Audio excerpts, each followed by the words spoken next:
I get the steering wheel in here. Don't like that. I Ubered some okay, they weren't teenagers. They were like 20 something, maybe like 22, 23-year-olds after the club. You know, they're a lot of energy. They started asking me a lot of questions because they're curious about me. And they asked if I've ever been to Thailand. I don't know how they got Thailand out of everything. Oh, maybe it's because I did tell them my ethnicity. But so then I had to share a story.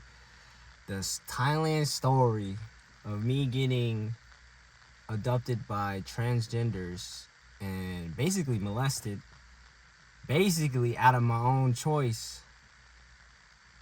And it was just, it really happens over there. Like, that's a crazy place. That's not America. This is the land of the free, but you do something like that, you're gonna get in trouble. I believe. Okay, so this is like 2018. I went to Thailand. It was the middle of a visit. We're really going to Laos to see my ex's family's family. So we just made a coordinated trip path towards that, and Thailand was one of the stops. And you hear about the red light district. So it was my ex-wife and my brother and her brother, and we were like, and they just decided they wanted to go to the red light district. You know, we're enjoying Thailand, but everyone wants to talk. Everyone talk about the red light district. You know, it's not gonna be. You know, it's like whatever. You think you're just gonna go there? You think we're going to? We think we're going to New Orleans and walking in the streets of New Orleans? You think you're going to the strip club in Atlanta? No. This is the red light district in another country with really no rules. Okay, but anyways, you know, we're going at the first half of so we're at this plaza that's shaped like a big old U, and we're over here at this one spot right here is like a club. It's full of people, a lot of guys, a lot of girls dancing on the poles. I would rate them like around 5 or 6. They're not there. I didn't see no bangers. It was just like girls that were just kind of, you know, kind of mid with a lot of white guys. I saw a lot of white guys.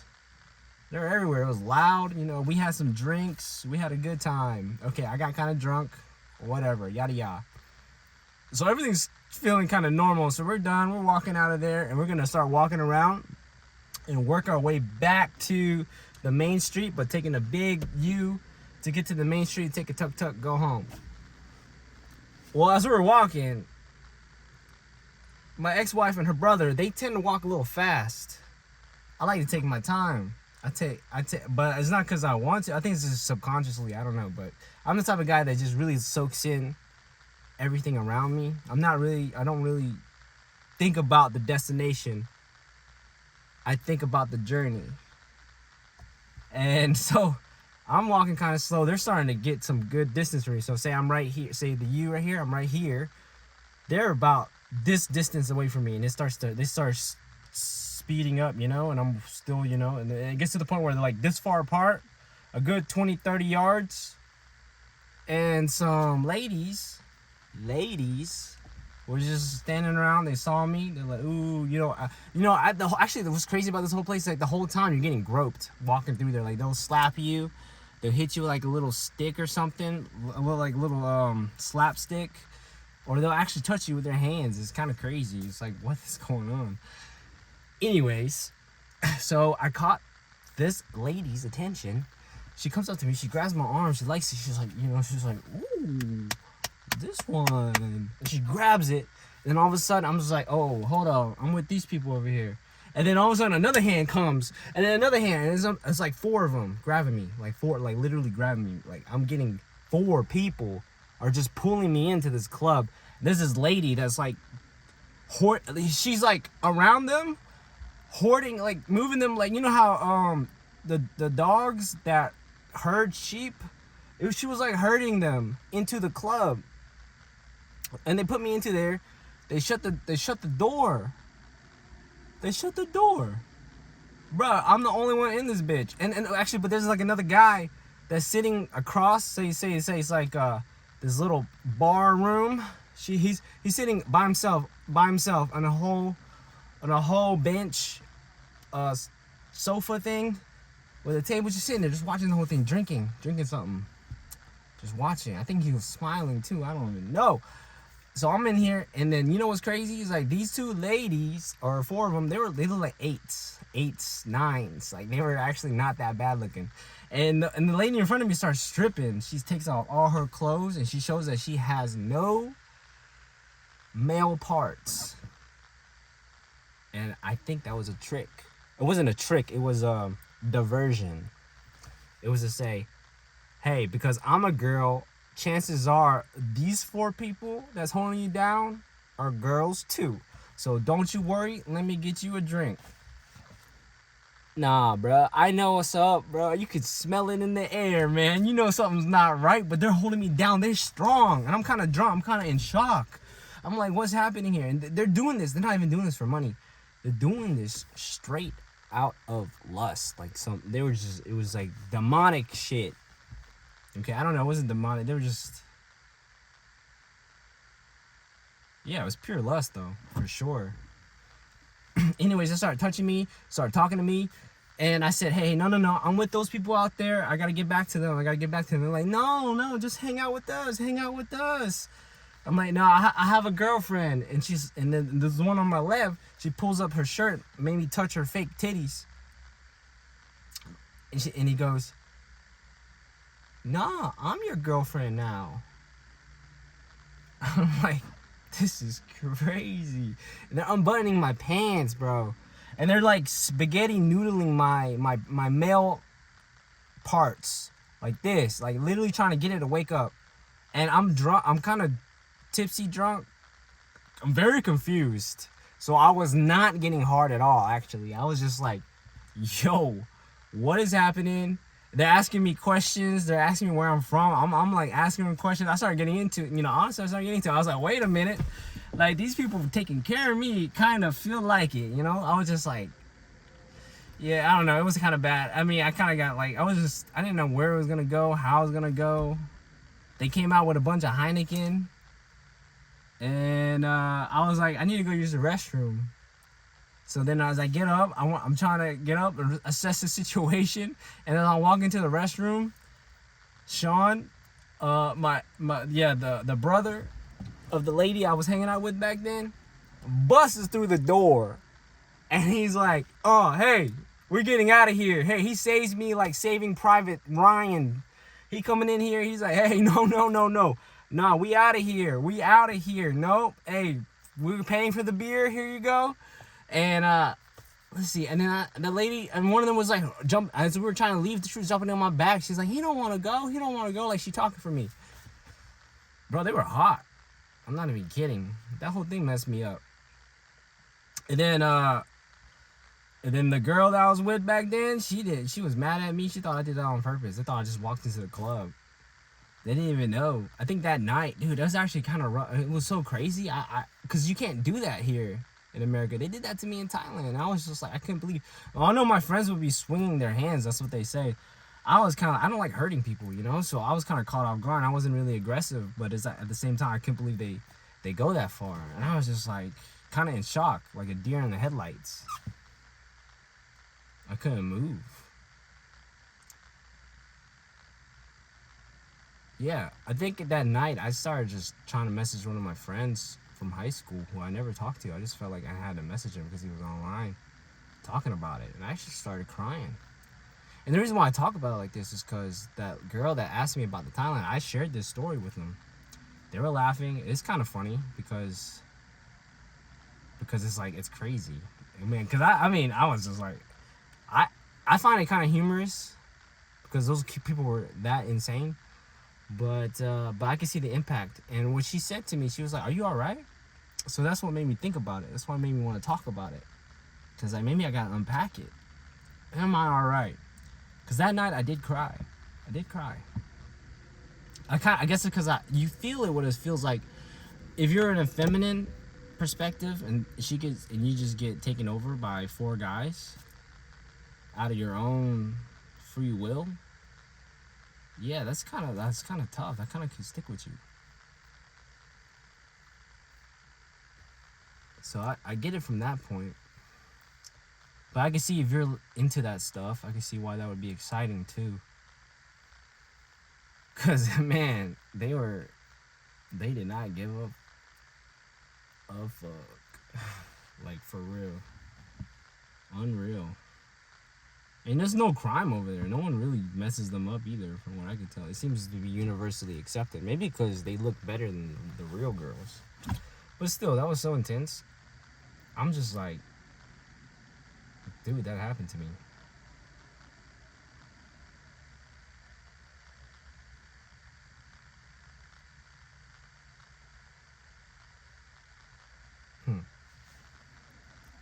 Am I alright? Yeah.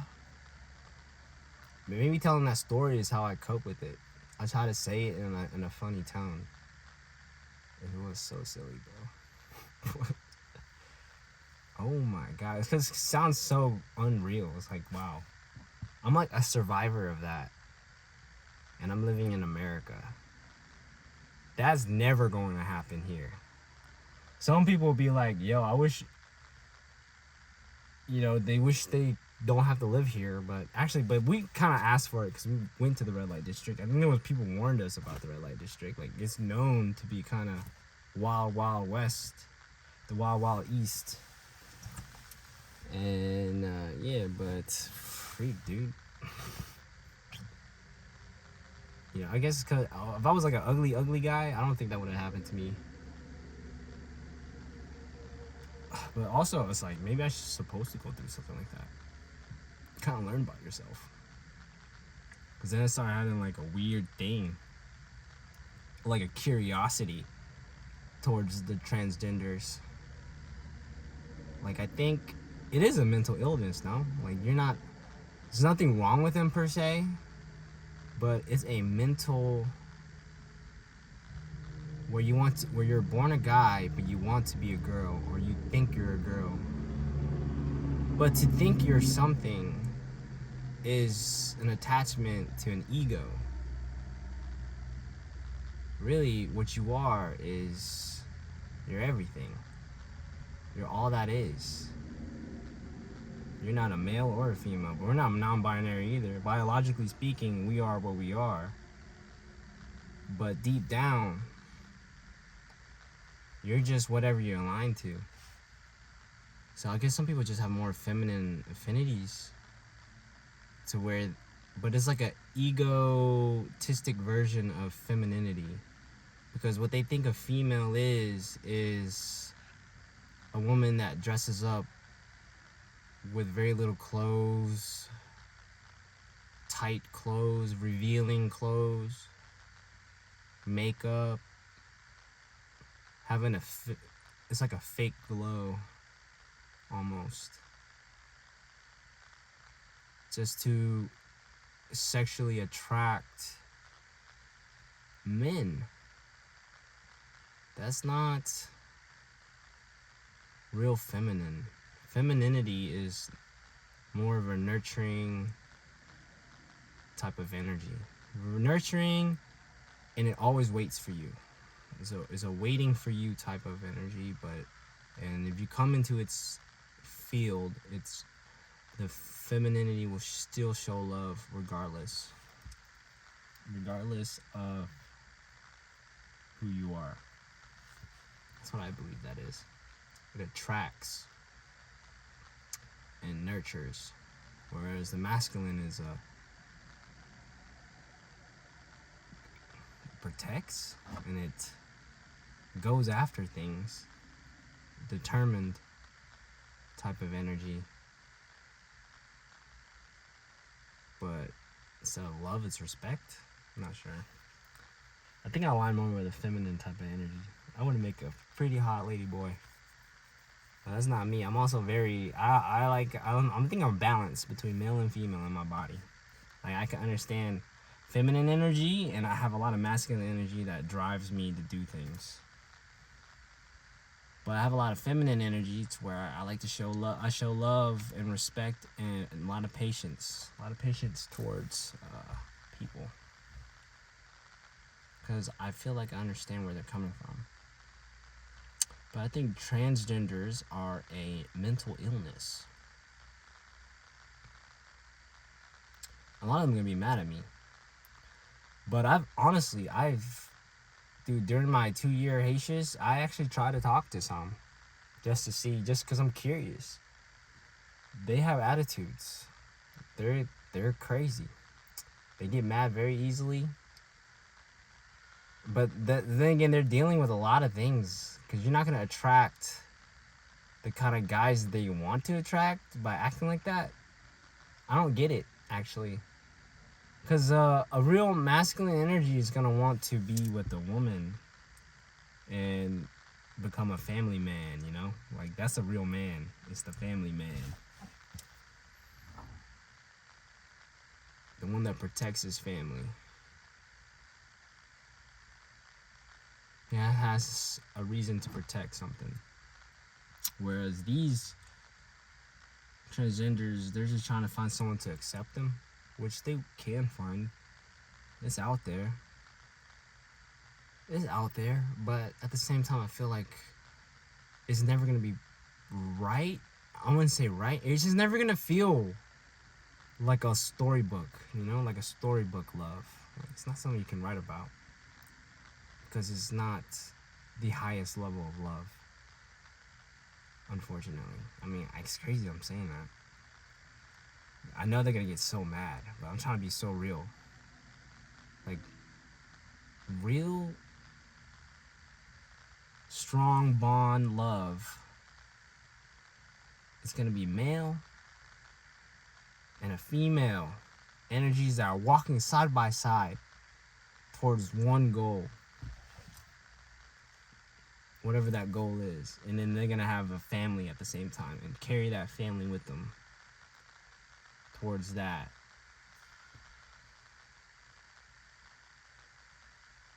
Love. Wait, is that correct? Every dynamic is different because everyone's going to the same place. We're all trying to get to heaven. Let's be real here. This is a soul's journey. The ultimate way to get to pure soul is enlightenment. Like, pure love in nirvana is enlightenment. Then you can have joy, love, and peace. Your peace of self. And those transgenders, I don't think they're going to have peace with themselves. Because they're also taking hormones. They're taking fake female hormones that alters their brain chemistry. So they're never really going to know themselves. You can't know yourself. You have to know yourself, you have to sit with yourself. You got to be sober or close to sober. Sometimes getting high kind of helps. But really, you're supposed to be to yourself and just figure who you are inside and what your purpose is. Ask yourself, like, what am I supposed to be doing on this earth? What am I supposed to be doing? You gotta keep asking yourself that. And you can't do that when you're fucked up on hormones. You're just gonna be wanting that dick. Like, dang, dude. Hey, these people. I don't know. I guess those are... I mean, I spoke about this before. It could be lost souls. I mean, they could get offended, but hey, that's just where I'm sticking. I'm sticking to this. I'm sticking to this. You can still make the best of it, okay? You can still make the best of it. You're gonna find contentment. You'll be content where your life goes. You can make it work. But I truly believe that deep down, somewhere, you're gonna feel like you're missing something. Or you're gonna feel like you're lost. Deep down. But I don't know, they can't change. No one, it's kind of just habit. I think the food does it, bro. They're doing something to the food. Everyone's got it's changing the way they think about things. It really could be. They're putting stuff in the cows now, everybody, like, because in Thailand they have someone's got to double check me on the facts, however, but they tested some of the chemicals that they were using, like the pesticide. There's some kind of pesticide that touch some of the frogs and it changes the frog's gender. And they use crazy amount of pesticide over there in Thailand. You have to be careful what you're eating sometimes. So there's no regulations on how much dosages you need to use to get rid of pests. But you know them farmers go crazy because they're trying to make some money, man. And some money. And I think that's doing something. Like they're getting chemically altered to where the boys are coming out feminine, not because of they have a mental. It's not necessarily a mental, more so, but just how their body chemistry, their body is altered. And it changed the way they think. So yeah, I guess it's both. Could be a mental disorder. But it's more like a corruption in the food system. But I need more facts before I can just say that. But that's just a speculation. That's my speculation. I think... Yeah, but if you're not like that, if you're a normal cis male and female, and you're starting to think things through from a beyond the mind and body, looking more towards the soul, think about it through the soul's perspective, then I think you could still have a chance to find that enlightenment and find true, maybe the answers you need in this lifetime. But then again, each soul's on their own journey. They're on their own journey to learn their own lessons. Some of the lessons are in the lower levels because that's just where they're at. And because in this lifetime they're gonna fix this level of karma problems, and then if they pass that, they get reborn again, and then they work on a different level, trying to find more, and they keep going up until they reach this level of enlightenment to where they can maybe help others. That's just like something I feel like even if that's not 100%, I feel like there's something there. There's something there. Some of it's true. Because it really resonates with me. And it's old souls, energies, and whatever. And ever since I've been delving into this, I've really been unlocking some incredible aura. Like, I'm not even kidding, man. I can just I go inside Quick Trip just to get some lottery tickets, man. I swear to God, everybody's just looking at me like more than ever before. I try to be hidden, but they always just want to stare into my eyeballs. And I'm just like trying to look down. I'm trying not to be there, but I feel like this energy is touching my shoulder. It was all like surrounding me. It's like they've never seen anything like this. This is what it felt like. It's like I walked in, they're like, what is this? It was like I'm not even a human. Like I'm an animal or something. But it's more like they're all confused, but they're near me. Dude, I go do my laundry. And then these kids, bro, they just be walking up to me just to look at me. Like, I'm not even kidding. Like, he's just like looking at me. I'm over here just chilling. Watching YouTube. I'm like, yo, what is going on? It's like, it's more than ever before. I swear, like everywhere I go. But I'm also, because I know this, I'm trying to keep to myself a lot, because I'm really gonna want to show myself in the places I want to show myself at. Because I don't know, man. I don't know. I might be getting a little paranoid, but that's just what's happening. That's what I'm observing. And I'm not sure how to feel about it. I'm not sure where I'm going to go with it. I'm just going to keep meditating. I'm just going to keep finding my way. I know I was talking about that Thailand story, but I think this is a good way for me to heal through this. I feel even lighter. I feel good. I feel really great. Maybe it was something I need to unpack. Maybe those were things I have to learn, because now I got to learn from the perspective of I got perspectives of all kinds of people in this world. This is my life's journey. It's just been hanging out with different cultures and different people. And and no joke, bro, I think my past life I was like a black guy. Like in Africa. Like thousands of years ago. Maybe I was like a shaman or something. Yeah. For real.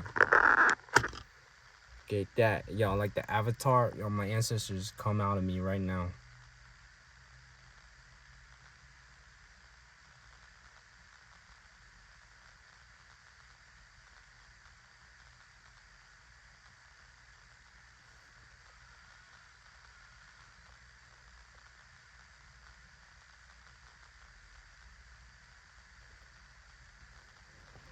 Thank you.